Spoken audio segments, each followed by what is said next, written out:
Welcome home to USA Global TV and Radio. Ours is a place where dreams take flight, voices are heard, and stories are shared. This is where cultures meet, connections are formed, and ideas are transformed into action. This is your destination for authentic storytelling, diverse perspectives, and meaningful conversations.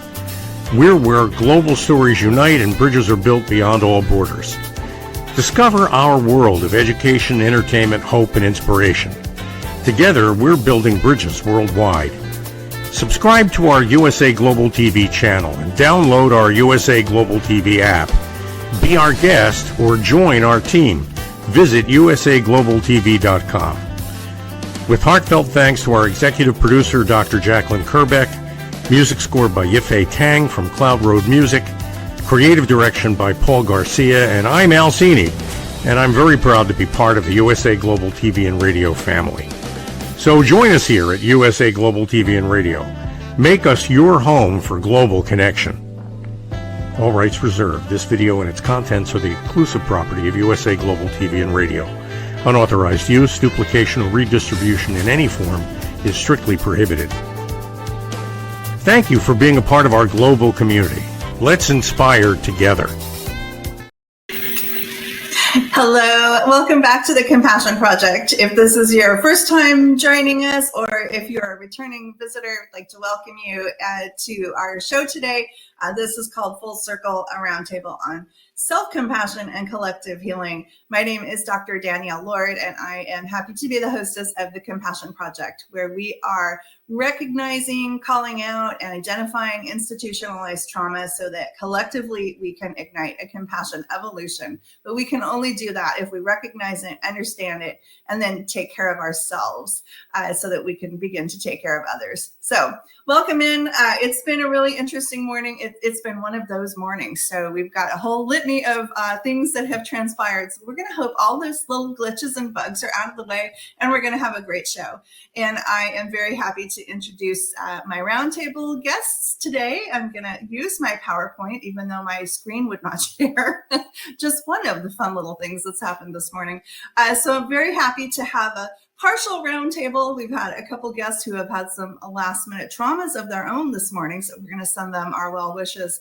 But welcoming back to the show, I think one of my first guests, Tracy Cram-Perkins, author of the Dementia Home Care and USA Global TV and Radio show host herself, host of the Dementia Home Care show. So welcome back, Tracy. Happy to have you as part of the conversation today. Fewer guests, I guess, means more airtime for you. And Seamus Corey, welcome back. Again, returning to the show. Seamus has been on the show a couple times, and I love your title, Chief Wellbeing Officer. And I think that this is well-being and wellness. I think there's just a slight distinction between the two, but I love well-being rather than wellness. I think that there's a definite difference in that. Seamus is also an author of Rattled Awake and also has a podcast. And coming from us today, all the way from Manchester, welcome back, Seamus Corey. We're so happy to have you returning as well. So I am thrilled to have these two folks joining the show for this really important and powerful conversation. So we were supposed to have a couple other guests, Michonne Garamani, trauma coach and developing caregiver, as I call her. She is now about to be caregiver to mom and mother-in-law. Some medical things that have happened and transpired over the last week with her. So we'll send her all of our best. And then I've got some other folks who wanted to participate, and so they sent some quotes and responses to questions. So I'll interject those throughout the conversation today as well. Just quickly, before we jump into this really important conversation, I wanted to give a quick update. I think it was last March, I had Dr. Christopher Kadoma on the show, and we were talking about some research that he and I were doing collectively on physician leaders. We had another partner and medical doctor, Maria Granzotti, MD.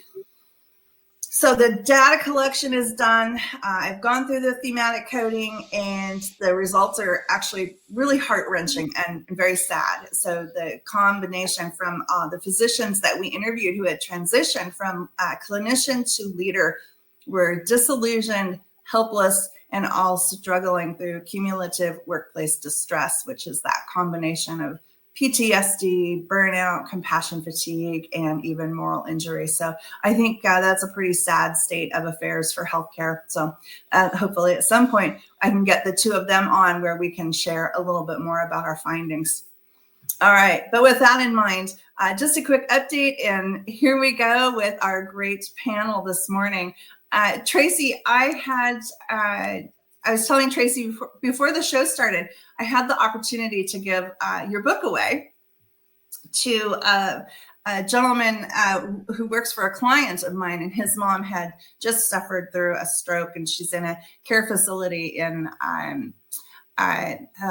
Louisiana, New Orleans. And I was sharing with Tracy the struggle that this gentleman was going through, now being a newly minted caregiver himself, and the battle that was ensuing between the care facility and Casey's mother. She wanted to sleep on the floor, and the care facility was insisting that she sleep in a bed. And it's just, it's just trauma after trauma after trauma, and particularly in healthcare, which I just find so disheartening. But Seamus, I was thinking of you the other day. Someone was talking about people meditating at work, and reflect back on the story that you shared about the silly CEO who thought it would be a good idea to erect barricades so that team members couldn't see outside and take in the natural light. So, these things are all around us. And I think we unwittingly have all found ourselves as caregivers throughout all of this. And so how do we come to terms with that we are all caregivers, and so that we can collectively heal? So let's talk. Tracy, anything you'd like to add before we get started? Well, I am actually really looking forward to this discussion. I mean, you've got so many topics to cover here, and I don't even know where to jump in yet. That's okay. I will lead you blindly down the path. Seamus, anything you'd like to add before we get started? Anything I might have missed in your quick bio there? Not at all. I think you smashed it out of the park again, Danielle. I think you just know me so well, and it's just so great to be with you here today and with Tracy to, as Tracy says, discuss this amazing topic. And I don't think one segment will be enough. I think this may carry over to another episode, right, Tracy? Good. Well, yeah. We'll certainly have to keep the conversation going. And I want to apologize to the audience. For some reason, my camera has gone very dark.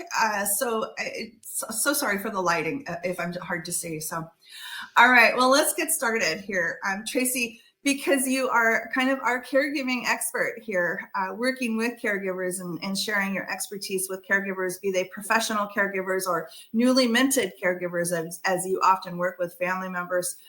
How does practicing self-compassion contribute to healing within families, workplaces, or communities? And Seamus, I know you'll have a lot to add on the workplace, but how does practicing self-compassion contribute to the healing? Well, I think the first part of it is understanding that we are all grieving as we are caregiving. And if we don't deal with the grief first, it acts as a filter and gets in the way of us allowing ourselves to be compassionate towards ourselves and not managing that grief. I mean, I can speak from personal experience that when my dad moved in with us, I was grieving so hard. I lost out on 18 months of having joyful experiences with him because I wasn't being easy on myself and I wasn't being easy on anyone around me. So it's dealing with that particular aspect first and acknowledging that we're all human and we all have emotions, and then making sure we have support. Wow, 18 months. That's a long period of time to lose out on, and all of life, right? The life that didn't get lived during those 18 months. So, wow, yeah, that's really profound. And I know, as Michonne would say, we're all in a unique experience, living a unique experience every single day. It's something different. And these are things that we don't often, there's no real manual, of course, until you wrote the manual on how to do it. But it's like being a parent for the first time, right? There's not a manual that comes with it. And every situation is entirely unique as well. So, thank you for that. Seamus, what would you add? I know you do a lot in workplaces. So how do you see the self-compassion? Do we have people practicing self-compassion in the workplace yet? Or what are you seeing? What are you experiencing? Yeah, it's a very interesting cultural shift that's happening, particularly with workplaces I'm working with and supporting at the moment.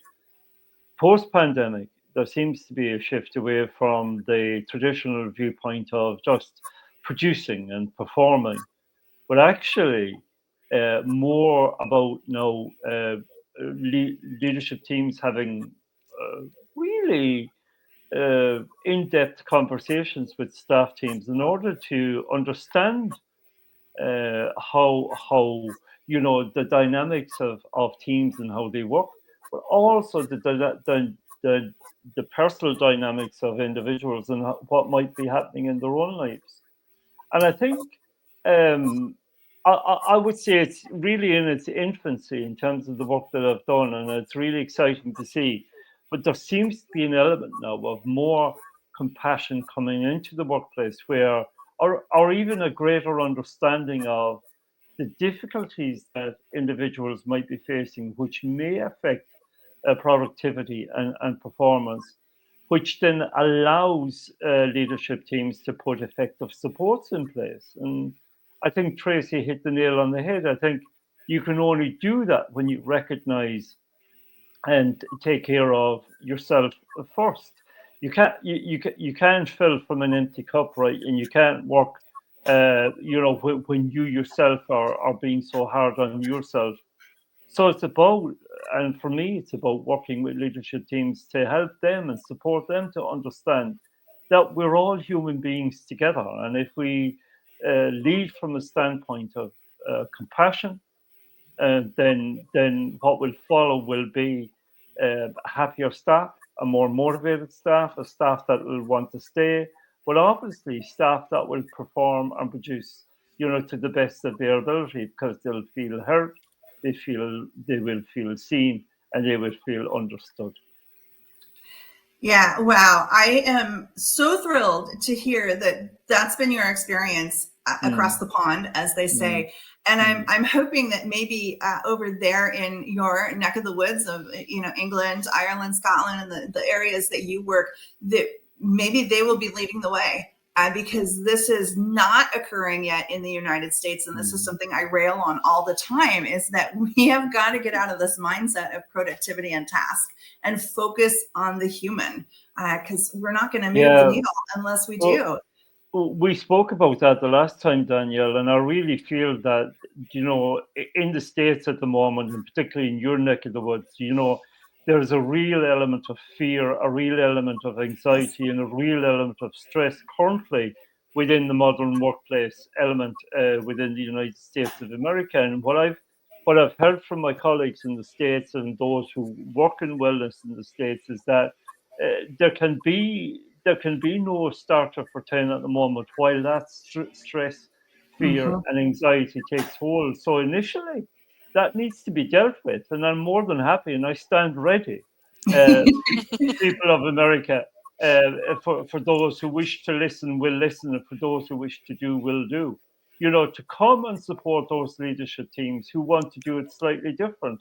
But with the current circumstances in the States, it's particularly difficult. I think it's a little bit different over here, that we are now post-pandemic. We are now, in a post-pandemic world, and leadership teams, and particularly those that I've worked with and continue to support and work with over the past number of years, now see the importance of bringing into play not only key performance indicators, but actually discussions around wellness, well-being, discussions around good mental health, discussions and conversations around, self-care and how we look after ourselves, all of which lead to that wonderful energy of compassion and self-compassion that I think, as I say, it's in its infancy. It hasn't taken hold fully. But as I go around organizations I work with, I can certainly see the change in terms of conversation. That's fantastic news. That really is good news. And I think maybe you're a smaller microcosm there in Britain. So hopefully you'll be able to lead the way and give us some really positive results. So I'm excited about that. I hope so. And as I say, Danielle, I stand ready to support organizations in the States if they feel they wish to pursue that. But again, I think stress, anxiety, and fear needs to be dealt with in the first instance, because a lot of people are being really hard on themselves. I mean, you only have to hear on a day-to-day basis. What is it now? 16,000 ICE agents going into workplaces and just picking people out and removing them. I mean, that in itself creates a pandemic of fear and anxiety and worry for people. Not to mention focus on productivity and performance. And again, that presents its own difficulties. And like you say, it's trauma upon trauma upon trauma. When do we stop this? When do we begin to reverse this? And as I say, happy to say that when leadership teams take responsibility and act compassionately, then from that arises a wonderful workplace culture. Absolutely. Yeah. So thank you for that. Tracy, what would you say is the biggest myth about self-compassion? That is a really good question. That's a humdinger, Tracy. It is. Oh, don't worry, Seamus. You'll get your opportunity too. I'll put the buffer up here. No, but that is a really great question, because most of us get in our own way. I mean, if you think about it, we put up all these barriers and we don't even recognize that they're there. And until we can see beyond that point, whether it's something that happened to us or for us, it's hard to get beyond those barriers. So I would say, part of it is knowing that there is something there that we are preventing ourselves or blocking ourselves from doing. Going back to me talking about grief, or what Seamus was saying about the fear and the anger, all of that is part of it. And you don't know what you don't know until you know it. So it's always baby steps. And it's also, we fear failure so much that we don't give ourselves permission to learn. I remember watching you and Michonne talking about, I think it was your very first episode actually, and she was talking about how to, increase her compassion and the steps that she was taking. And it struck me because it was like, most of us don't even realize that's a thing. We don't realize that we can be compassionate to ourselves. We're so locked into the fear, the anxiety, what's going on around us. We crawl into ourselves and we don't have a chance to look out and realize that we're our own light. Wow, that's beautifully said. I think it's also very similar to the idea that we don't recognize this idea of level 2 trauma, which is what I'm always talking about, that it is repeated, prolonged instances of kind of interpersonal nature that comes at us, which is more mental and emotional. Like trauma, we think of it as being an event that impacts us physically. So I think it's similar in that we don't recognize it until there's a physical event that's occurred, versus that, gosh, I'm feeling really stressed, I'm overwhelmed. We just kind of tend to brush that aside, I think, sometimes. So Seamus, what comes to mind for you? Thank you, Tracy. What comes to mind for you, Seamus, when you think about this idea of what gets in the way? I think noise gets in the way, Danielle, and there's a lot of noise out there at the moment. And, I think we live in a world now where we live in 24 hours a day media, across many different platforms. You can leave the TV on now 24 hours a day and you'll get it repeated and repeated and repeated. And when we do see those images, that we see, we do see those parts of the world that are ripped asunder with conflict, and the results of that conflict. Then surely, as human beings, we are traumatized by that, and we feel helpless. We feel fearful.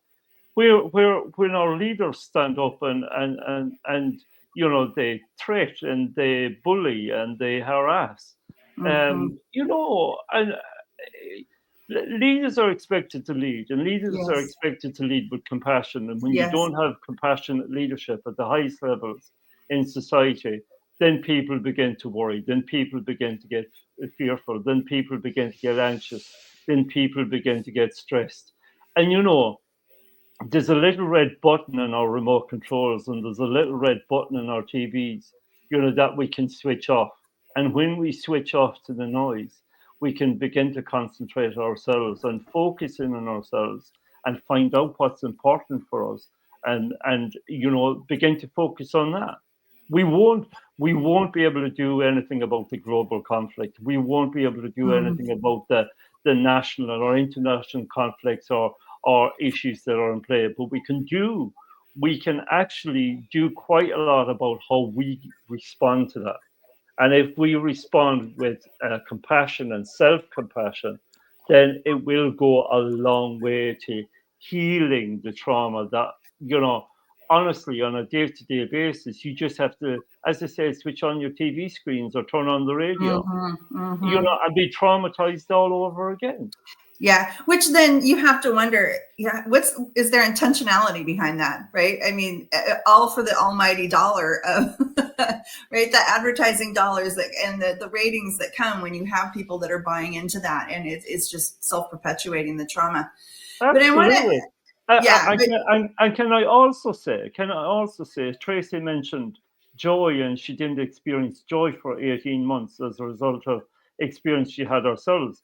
There seems to be a situation, certainly in the States at the moment, where comedy and joy seems to be, it seems to be threatened at the moment. That you cannot laugh, you cannot joke, you cannot make fun. And when that begins to happen to the leading comedians who, let's just say, and I'm not going to mention any show specifically, but let's just say the biggest show that for decades has led America, is now suddenly being, cut as a result of comments potentially being made against the current administration. You have to wonder where we're going in society if joy and comedy and fun is being ruled out of certain elements of society. What are we turning into? What are we becoming? What are we becoming? Are we becoming just a series of human doings and not human beings, where we get in touch with the true nature of who we are? Or are we just being led? Are we asleep to what's really happening here? Yeah, joy is a huge part of it. That is for certain. But I want to go back to something that you mentioned, Seamus, which is conflict in the workplace. And we, don't always see it from leaders. Sometimes it comes from within the team. So Dr. Amber Tischner, I invited her to be part of the conversation today. She couldn't make it. She had her mom flying in, but she sent a quote. Of course, Dr. Amber is the author of Behind Frenemy Lines, and she looks at female to female violence within the workplace. And she says that people rarely talk about the mean girl behaviors that occur at work. They're quite real, and it's rare to meet a woman who hasn't been affected by it. The deeper implication is to address and understand why these behaviors exist. And I think that's exactly what we're doing today. What is the self-inflicted trauma that's causing women to not like themselves and in turn lash out to other women? Well, these ugly behaviors shouldn't be tolerated on any level. They definitely need to be talked about to raise awareness and find ways to overcome them. So there we go. A little note from Dr. Amber there. But again, it goes back to that idea of the workplace violence. It doesn't just happen from leadership, unfortunately, but leadership allows it to happen when they turn their back to it and allow it to continue. Yeah, and they become complicit in the act, and therefore responsible for its occurrence. And I don't know what health and safety laws are like in the United States, but certainly in the United Kingdom, the leadership team are responsible for the health and safety of all its workforce. And if they are complicit in allowing conflict among staff teams occur and be maintained, then it becomes a really difficult issue to try and sort out until somebody steps in, like an independent well-being and mental health consultant, and as it were, sorts it all out.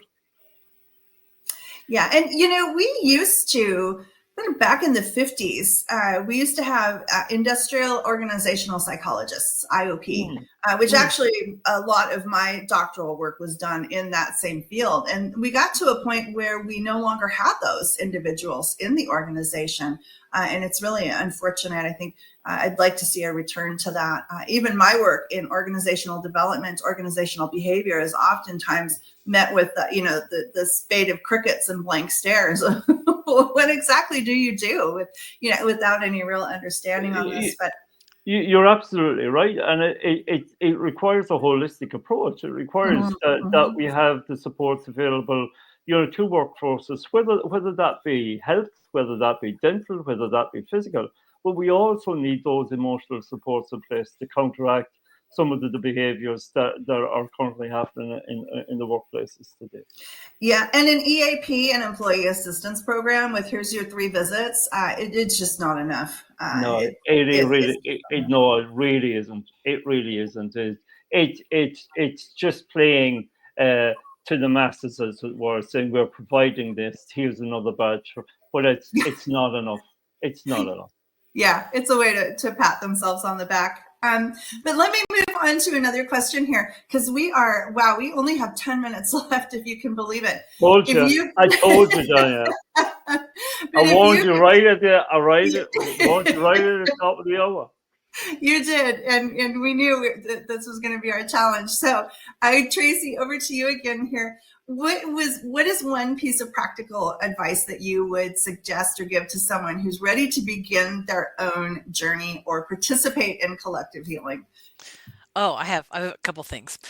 First of all, we were talking earlier about laughter. Definitely, laughter is very, very important if you're going to take some downtime for yourself. Something else I practice is called 2RS. It's respectful, responsible, and safe. It's playground rules. So I always ask my question to myself before I do something. Is what I'm about to say respectful? Is it responsible? Is it safe? If it's not, then don't do it. If I don't know the answer, it means I really do know the answer and I shouldn't do it. So I use that also to prevent me from hurting somebody unintentionally. Again, this is something I learned while I was caregiving, but also giving yourself downtime. Even if it's just 5 minutes to walk away, to have even if you're locking yourself in the bathroom and doing a visualization exercise, whatever it is, just to give yourself a moment to breathe and get your heart rate back under control and your blood pressure down. I think those are amazing pieces of advice. And I think that the respectful, responsible, and safe, that's a great question to ask yourself internally. And I think a lot of people hide behind that anonymity of the screen. And I think they get a lot of satisfaction and joy, if you will. I know that's not the right word, but I think there's a lot of people who get some degree of satisfaction out of sending zingers through their phone. So respectful, responsible, and safe. Is that it? I love it. But then also, to the great point that Seamus made, hit that red button. If you're going to take the downtime, don't use it to get sucked into the negativity of the news. Or your phone, because a lot of people now have their work emails on the phone. So we gotta create space to separate ourselves from digital platforms. It's necessary. It's necessary to reconnect with who we are and who we are with ourselves, but who we are with one another. So if we're constantly surrounded by the distraction of digital media, then we won't have a chance to do that. And I concur with everything Tracy has said.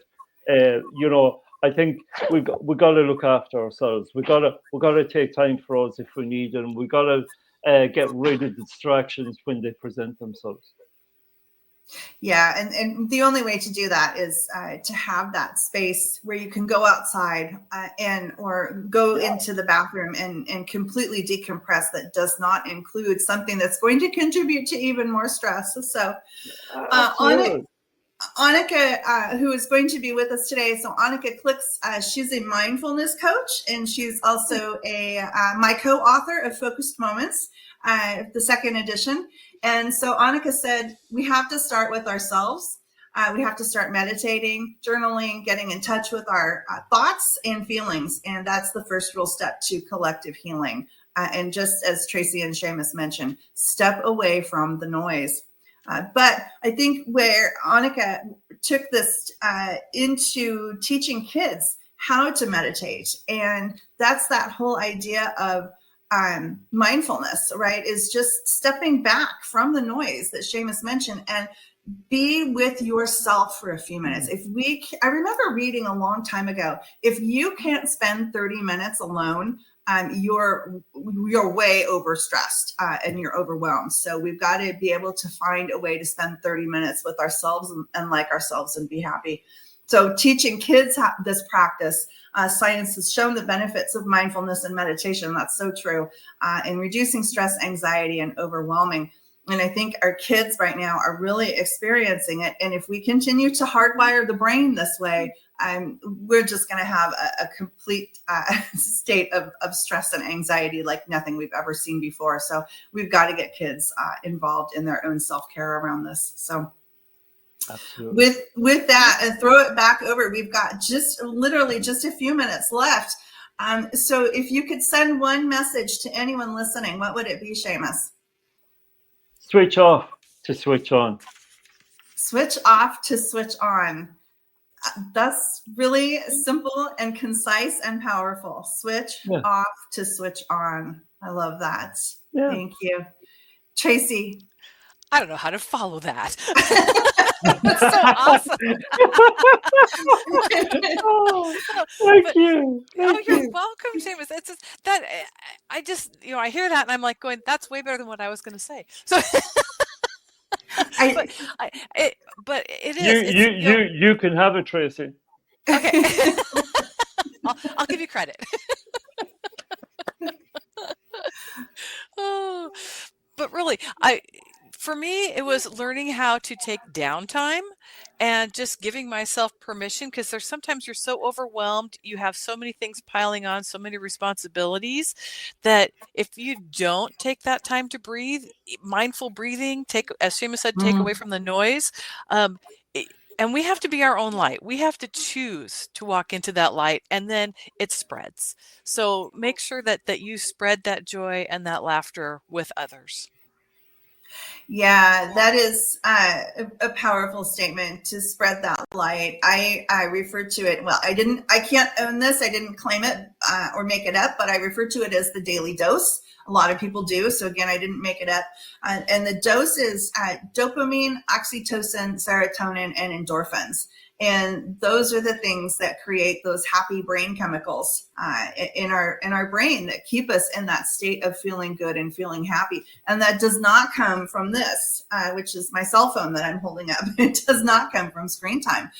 But I think we're seeing, I was just talking with a psychiatrist last week about the kids entering the workforce. And we're seeing a lot of complaints from leaders who are saying, I can't get this generation off their phone. Well, because that's all they knew during all the COVID lockdowns, that's where they got their daily dose, was from their phone. And so we need to find ways to give them more sustained long-term dopamine effects rather than the quick lasting dopamine effect that they're going to get from their phone. So the daily dose, really important. Cat videos. I swear by cat videos. They will make you laugh every single time. But Seamus, how can folks find you in our final minutes here?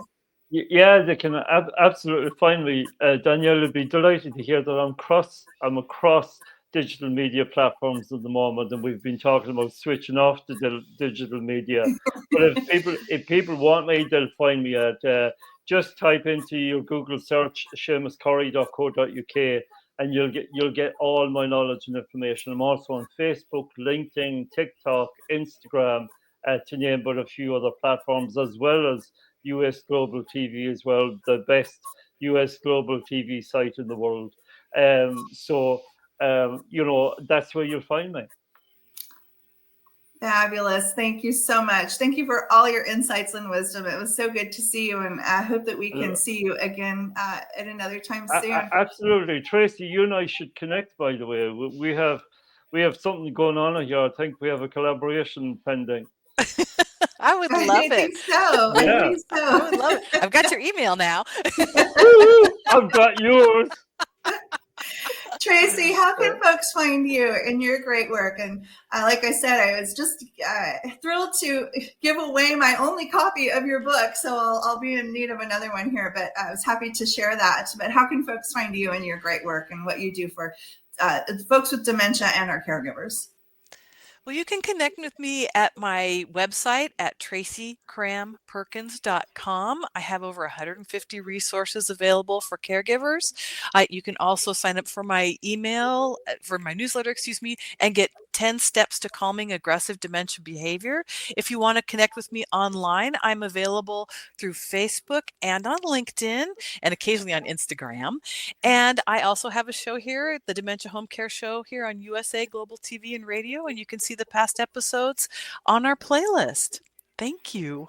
All right. Thank you. Wow. Well, this was a really powerful conversation, and I just will leave with this message that trauma is really all around us. And hopefully from today's conversation, we highlighted how it just compounds oftentimes without us even really realizing that we're kind of in the soup, in the stew, if you will. So the best way through this is to just keep going and through self-compassion, which is different than self-care. And I'm starting to see this term used more and more often, and I'm thrilled to see that we're starting to see self-compassion used over self-care. So continue to take care of yourself so we can take care of one another as we all become global collective caregivers, so that we can ignite a compassion evolution. So thank you so much for being a part of the conversation today. Thank you, Dr. Jacqueline, our producer, and USA Global TV and Radio, and we'll see you next time. Thank you.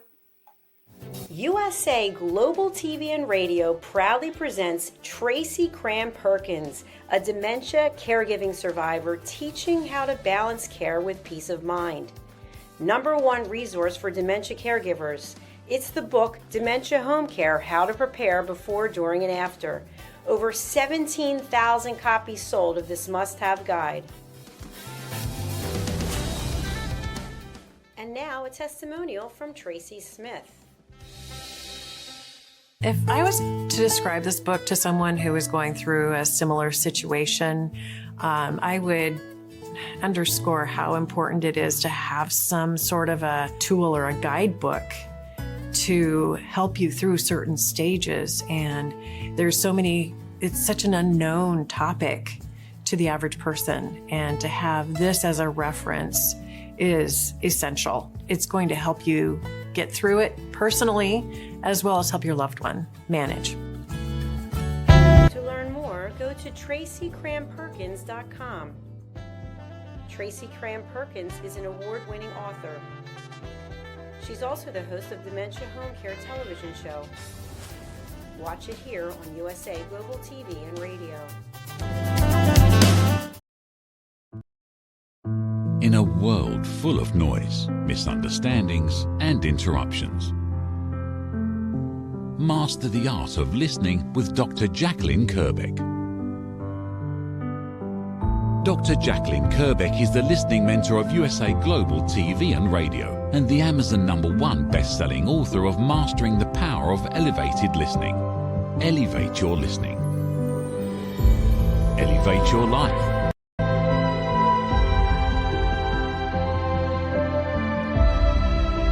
Join a global learning experience in person or via Zoom. Reserve your spot today. usaglobaltv.com/book-your-session or drjacqueline.thinkific.com. Join Dr. Kerbeck's listening courses or hire her to unlock deeper connections and authentic conversations. We face daily cyber risks, spending over 7 hours of screen time, including 4.5 hours on mobile phones. This convenience comes with significant dangers, with cybercrime costs predicted to exceed $10.5 trillion by 2025. In 2023 alone, seniors lost over $3.4 billion to cybercrime. Our goal is to make social engineering concepts of cybersecurity easier to understand. We work with business teams, senior living facilities, investment companies, and educational institutions, both individually and in groups. We offer real-life examples to help you recognize and prevent attacks, with sessions available both in person, in selected regions, and remotely. Schedule your training session, or to learn more, contact us today. Call us at 847-845-9360. Email us at info@cybersecurityeasy.com. Protect your team and family with cybersecurityeasy.com. Get ready to wear the brand that's changing the world of media. Introducing the official USA Global TV and Radio online store. From our TV show hosts to our incredible global guests, you asked, we delivered. Rep your appearance with pride. Whether you've been on air, hosted a show, or tuned in, we have something just for you. Visit us at usaglobaltvradioshoп.myspreadshop.com and start shopping today. Check back frequently. We're dropping fresh new designs all the time. Showcase your role in our global community. These designs celebrate your voice, your story, your presence. It's more than just merchandise. It's a movement of hope, inspiration, education, and elevated listening. Head to usaglobaltvradioshoп.myspreadshop.com. Your spotlight awaits. USA Global TV and Radio. Elevate your style. Elevate the world. Thank you, viewers and listeners of USA Global TV and Radio, for joining us today.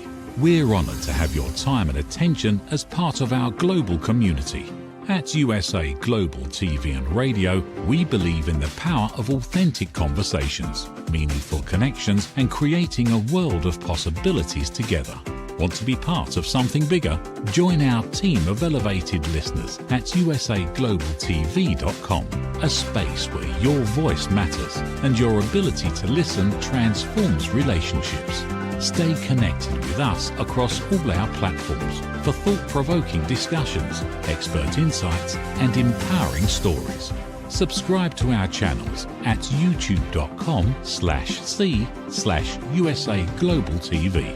Follow us on social media and explore the endless opportunities we're creating for growth, learning, and inspiration. Together, we're not just broadcasting, we're building bridges and changing lives one conversation at a time. For inquiries, contact us at info@usaglobaltv.com.